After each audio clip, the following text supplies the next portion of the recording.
بسم اللہ الرحمن الرحیم۔ السلام علیکم۔ انسان کی نفسیات ہے کہ وہ اپنے حالات سے، واقعات سے بہت جلدی پریشان ہو کر اپنے اوپر مایوسی کو طاری کر لیتا ہے۔ یہاں پر میں حضرت علی کا ایک قول نقل کرنا چاہوں گی۔ حضرت علی نے فرمایا، جس کو 4 چیزیں مل گئیں وہ 4 چیزوں سے کبھی محروم نہیں رہتا۔ پہلی چیز ہے دعا، دوسری چیز ہے توبہ، تیسری چیز ہے استغفار، اور چوتھی چیز ہے شکر۔ دعا کے بعد کیا؟ دعا کے بعد انسان کی حاجت روائی ہوتی ہے۔ دعا کو ہم کس درجے پر رکھتے ہیں؟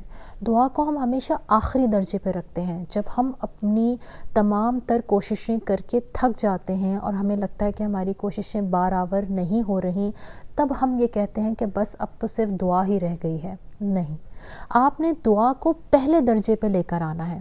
کوشش اپنی جگہ، لیکن ساتھ ساتھ دعا کا عمل جاری رکھنا ہے۔ یقیناً اللہ تعالیٰ اپنی بارگاہ میں ہماری دعائیں ضرور سنتا ہے۔ ارشاد الہی ہے، تم مجھ سے دعا مانگو، میں تمہاری دعا ضرور قبول کروں گا۔ دوسری چیز ہے توبہ۔ توبہ کے بعد انسان کو قبولیت ضرور ملتی ہے۔ توبہ بیسکلی کیا ہے؟ توبہ کے لیے اللہ تعالیٰ نے فرمایا، اللہ ان لوگوں کی توبہ ضرور قبول فرماتا ہے جو لا علمی میں کوئی گناہ کر بیٹھتے ہیں اور پھر سچے دل سے اللہ سے توبہ کی طلب کرتے ہیں، تو اللہ ان کو ضرور بخشنے والا اور رحم فرمانے والا ہے۔ یہ اللہ کا اپنے بندے سے محبت کا اظہار ہے کہ جب جب بندہ پلٹ کر توبہ کرتا ہے اور اپنے اللہ کی طرف رجوع کرتا ہے تو اللہ اس کو سمیٹ لیتا ہے۔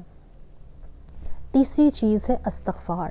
استغفار کے بعد مغفرت کا یقین ضرور رکھنا چاہیے۔ اللہ کے نبی صلی اللہ علیہ وسلم دن میں 70 بار استغفار کیا کرتے تھے۔ ہمیں بھی استغفار کو اپنا معمول بنا لینا چاہیے اور اللہ کی دی ہوئی مغفرت سے کبھی بھی مایوس نہیں ہونا چاہیے۔ استغفار کے بارے میں اللہ تعالیٰ نے ارشاد فرمایا ہے، جو شخص کوئی برا عمل کرے یا اپنے نفس پر ظلم کرے تو اللہ بہت معاف کرنے والا ہے، اگر اس سے بخشش طلب کرتا ہے، اس سے معافی مانگتا ہے۔ چوتھی چیز ہے شکر۔ شکر کے بعد انسان زیادہ نعمت سے کبھی محروم نہیں رہتا۔ شکر کے بارے میں اللہ تعالیٰ نے قرآن پاک میں ارشاد فرمایا ہے، تم شکر کرو گے تو میں تمہیں اور زیادہ نعمتیں عطا کروں گا۔ ہماری زبان پہ اکثر و بیشتر گلے شکوے جاری رہتے ہیں۔ ہم اللہ تعالیٰ سے شکر کی توفیق نہیں مانگتے، جبکہ ہمیں اللہ تعالیٰ سے اپنی دعاؤں میں صبر اور شکر کی بہت زیادہ توفیق کی دعا کرنی چاہیے۔ جب ہم شکر کرتے ہیں تو اللہ تعالیٰ ہماری نعمتوں میں یقیناً اضافہ فرماتے ہیں۔ شرط صرف یہ یقین ہے کہ اگر ہمارا یہ یقین ہے کہ ہم اللہ کی بارگاہ میں شکر ادا کرتے چلے جائیں گے تو اللہ ہماری تمام نعمتوں میں اضافہ کرتا چلا جائے گا، تو یقیناً اللہ اپنے بندوں کی خوب سننے والا ہے۔